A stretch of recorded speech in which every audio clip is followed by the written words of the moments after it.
All right, so today we're going deep on the Barney and Betty Hill abduction. Probably one of the most, I don't know, like talked about, debated events in, I guess, UFO history. You've probably heard the basics. Yeah. Strange light, missing time, talk of aliens. But there's so much more to it than just like those headlines.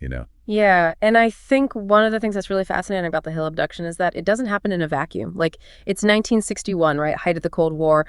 America is just obsessed with, like, the unknown at this point. You've got Sputnik launched just a few years before. The space race is on. People are literally looking to the skies. It's just this mix of wonder and anxiety, right? Are we alone? Yeah, I mean, it's like the perfect backdrop for a UFO story, right? You've got the science, but you've also got the existential dread. Totally. And then into this, like, atmosphere step Barney and Betty Hill, this interracial couple from New Hampshire.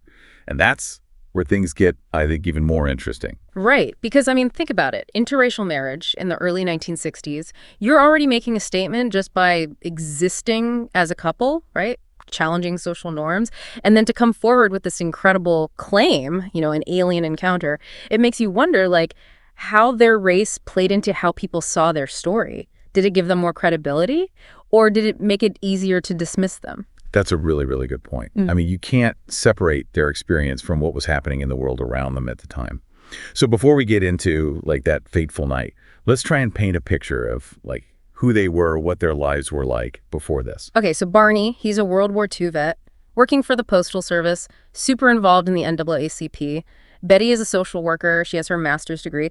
By all accounts, they're just a respected, active couple in their community. They're not, like, UFO enthusiasts. They weren't looking for attention. This just kind of happened. Okay, so it's September 19th, 1961. They're driving back from a vacation, Niagara Falls, Montreal. It's late. They're on this desolate stretch of highway in New Hampshire, and they see something unusual in the sky. Yeah, they spot this bright light that just seems to be following them. At first, you try and rationalize it. Could it be a star? Could it be a plane? But as this light starts getting closer and it's doing things that, like, normal aircraft don't do, they start to get a little freaked out. And this is where it gets really weird. We get into what's called missing time. So missing time, this is like one of the big elements of the Hill abduction, right? What exactly are we talking about? Well, it's this gap in their memory. They can remember certain things from that night, but then there are hours that are just gone, just blank. They can't account for it. And then when they get home, there's physical evidence too, right? Things that just make this even weirder. Right, like Betty's dress is torn, Barney's binoculars are damaged. There are these strange, like, metallic spots on their car. They even said a compass went haywire when you held it near these spots. It's like something straight out of a sci-fi movie. So at this point, you got to imagine they're, like, totally freaked out, right? Absolutely. So they start looking into UFOs, and Betty even contacts the Air Force and an ICAP, which was like this civilian UFO research group at the time. But the official explanation that they get back is just, it doesn't add up for them. The Air Force said it was probably just Jupiter, a misidentified planet. But they knew something more had happened. Right. Then this is where Betty's dreams come into play, right? Yeah, she starts having these really vivid, like, super detailed dreams about this missing time. And they weren't just, like, vague impressions. She's seeing full-on scenes of being examined by these alien beings on a spacecraft. So you've got the missing time, you've got the physical evidence, and you've got these really disturbing dreams. And all of that leads them to do something pretty drastic. Oh. They decide to seek hypnosis. They needed answers. And hypnotic regression seemed like the only way to, unlock those memories that were just buried somewhere in their minds. But before we jump into those sessions, I think it's important to talk about hypnosis a little bit and some of the potential, pitfalls of it. Yeah, for sure. I think a lot of people have a lot of misconceptions about what hypnosis actually is. Right. So essentially, it's a state of deep relaxation, like focused attention. It's not mind control, right? The person's always in control, but they're more receptive. They can access memories, thoughts that might be buried in their subconscious. But there's also the, there's the flip side of that, right? Like, what about false memories or suggestibility and all that stuff? Exactly. And that's why it's so important to have, like, a qualified, experienced hypnotist. And in the Hill's case, they were working with Dr. Benjamin Simon. He was a prominent psychiatrist. He knew about all this stuff. So he was going into this trying to, like, mitigate the risk, basically. But even with those precautions in place, what the Hills revealed under hypnosis would, like, launch this whole firestorm of debate. And that continues even today. So, like, imagine this. You're Barney or Betty Hill lying in Dr. Simon's office, and you slowly go into this deep, relaxed state. Everything fades away, your mind quiets, and he asks you to go back to those lost hours, the memories that are, seemingly locked away. And what comes out of these hypnosis sessions is really the core of the Hill abduction. Okay, so let's break down those sessions. Were Barney and Betty, like, hypnotized together? Yeah. Or separately? Separately. And that's like a super important point. It means they couldn't influence each other. They each had to dig into their own subconscious, their own fragmented memories without any input from the other. That makes sense. So what came out? What did they reveal? Well, Barney's account was, it was pretty terrifying. He talked about being taken on board the craft, paralyzed by fear. He described these beings examining him, taking samples of his skin, his hair. It's vivid and it's visceral. Really unsettling. And what about the beings themselves? Did they look like the typical, I don't know, the gray alien image that we see everywhere today? Interestingly, no. He described them as humanoid, but definitely different. Shorter than average, these big bald heads, piercing dark eyes. Actually, his sketches, the ones he did both consciously and under hypnosis, they help shape how we imagine extraterrestrials even today. Wow. So this ordinary couple from New Hampshire might have inadvertently shaped our whole image of the alien. That's crazy. But what about Betty's sessions? Did they back up Barney's story? I mean, was it the same kind of terrifying experience? Well, yes and no. She also described being taken aboard, examined, but the tone, her emotional response, it was completely different from Barney's. Really? How so? Barney's memories, they're full of terror, the sense of violation. Betty, she's actually pretty calm when she recounts these events. She describes the beings as curious, almost clinical. She even claims to have had a conversation with the leader. She calls him the leader, talking about star systems, the vastness of the universe, that kind of stuff. So one is completely terrified and the other one's almost, I don't know, peaceful. Yeah, and it's one of the most intriguing things about the whole case. It's something skeptics latch onto, of course. How could their reactions be so different if it was the same traumatic experience? I guess trauma can affect people in different ways. And maybe Betty, who was, more open to the idea of UFOs to begin with, maybe she just had a different way of processing and coping with it than Barney, who seemed a little more resistant. Right. And memory is a tricky thing, especially with trauma involved. It's totally possible that their personalities, their, pre-existing beliefs, even their subconscious minds, it all played a role in how they remembered that night. Okay, so we've got these two, contrasting accounts. Anything else come out in those hypnosis sessions? Oh, yeah. This is where Betty's famous star map comes in. Under hypnosis, she remembered seeing a three-dimensional, holographic map inside the craft, showing stars, their positions relative to each other. She's even able to draw this map from memory. The star map, yeah. It's almost as famous as the abduction itself. So what is it, like a treasure map to, alien gold or something? Not quite. It's a star map. It shows the positions of various stars in relation to each other. But here's the thing. Years later, this amateur astronomer, Marjorie Fish, she claimed that she had matched Betty's map to a real star system, Zeta Reticuli. Wait, so you're saying a map drawn under hypnosis matches up with a real star system, light years away? That's insane. But how accurate is this match? Couldn't you just find a similar pattern of stars anywhere? You're right to be skeptical. And there's been tons of debate on how conclusive the match actually is. Some astronomers say it's too vague, Others think it's a remarkable correlation. It gets into astrometry, the whole science of measuring the positions, movements of stars. Basically, astronomers create these super intricate 3D maps of the universe.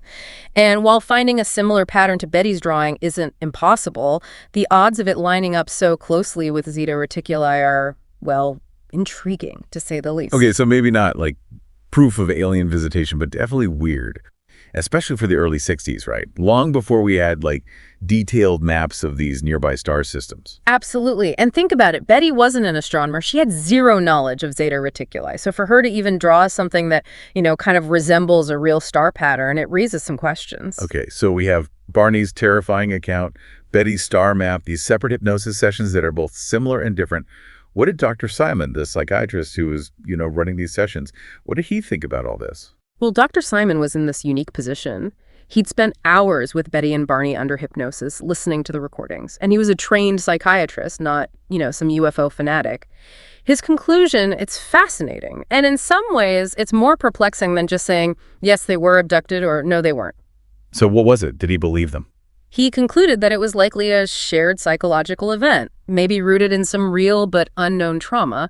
He suggested that Betty, with her, interest in UFOs, maybe she subconsciously created this narrative. And then Barney, maybe he kind of adopted it as a way to cope with this shared repressed experience. So not aliens, but a shared psychological experience that took the form of an alien abduction. But what about the physical evidence, the star map? That doesn't really explain that. Right, and that's what makes it so fascinating. It challenges us to think about memory, about belief, about the possibility that our minds can create experiences that feel totally real, even if they defy logic, defy explanation. But for a while, all of this was, like, private. They weren't exactly shouting it from the rooftops. Yeah. So how did this become, public knowledge? Yeah, it's not like they were looking for publicity or anything, at least not at first. I mean, they'd given a couple lectures back in '63, before the hypnosis even, about their UFO sighting, trying to make sense of it all. Just reaching out, trying to process this crazy experience? Exactly. But this reporter, John Luttrell from the Boston Traveler, he got wind of these lectures, the hypnosis sessions, somehow got some information, maybe even recordings, and he ran with it. And just like that, it's front page news. I mean, can you imagine? After trying to keep it quiet, suddenly you're in the spotlight like that. It must have been a total whirlwind. You go from being, respected members of your community to being the, poster children for UFOs and alien abductions. So how did they deal with that sudden, unwanted fame? A little hesitant at first, which makes sense. But as interest in their story just exploded, they ended up working with author John G. Fuller. And that's where his book, The Interrupted Journey, comes in, right? Yeah. The one that really made the Hill Abduction, a global phenomenon. Exactly. It's published in '66. Instant bestseller. It laid out their whole experience, based on the hypnotic regression, their own accounts, and it just captivated the world. So they go from relative anonymity to having their story told everywhere. What was the public reaction like? Oh, mixed bag. Some people were just totally hooked, believed them completely. Others thought it was a hoax, just their imaginations running wild. Classic believers versus skeptics. Yeah. And I wonder, again, how much their interracial relationship played into people's reactions. Absolutely. I mean, some people thought that their race, could have added stress, contributed to a psychological break. Others pointed to their strong marriage, their standing in the community as reasons to believe them. You can't ignore the racial prejudice of the time. It definitely colored people's opinions. Yeah. It's a reminder that even the most, out there stories, they're still viewed through the lens of society. Right. For sure. So what happened to Barney and Betty after all this, after this story went public? Well, Betty got pretty involved in the UFO community, speaking at conferences, giving lectures. She really, she embraced her role as an experiencer. Barney, though, sadly, he died in '69, cerebral hemorrhage. Oh, wow.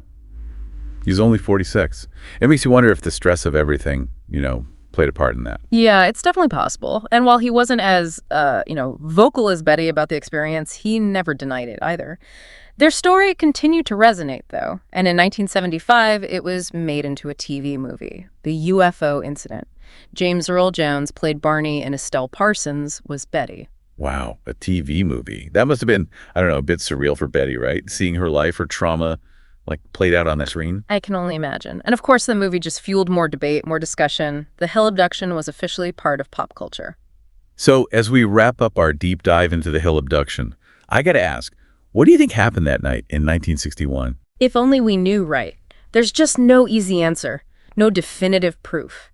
It's a story that keeps us guessing, keeps us fascinated, even after all these years. And it's more than just about aliens, isn't it? It's about memory, belief, that human need to understand, to find meaning, even when faced with something we don't understand. Absolutely. And if it was, like Dr. Simon thought, a shared psychological experience, what does that tell us about the human mind? About our ability to create, to share experiences that feel real, even when they don't, fit into our neat little boxes of explanation. That's a really great point. Maybe the true legacy of the Hill Abduction isn't about proving or disproving aliens, but about exploring the mysteries of our own minds, how we grapple with a world that's full of wonder and, sometimes terror. Well said. I think that's a good place to leave it. Thanks for joining us on this deep dive into the Hill Abduction. We hope you found it as thought-provoking as we did. Until next time, keep those questions coming, keep exploring, and keep looking up at the stars. All right, so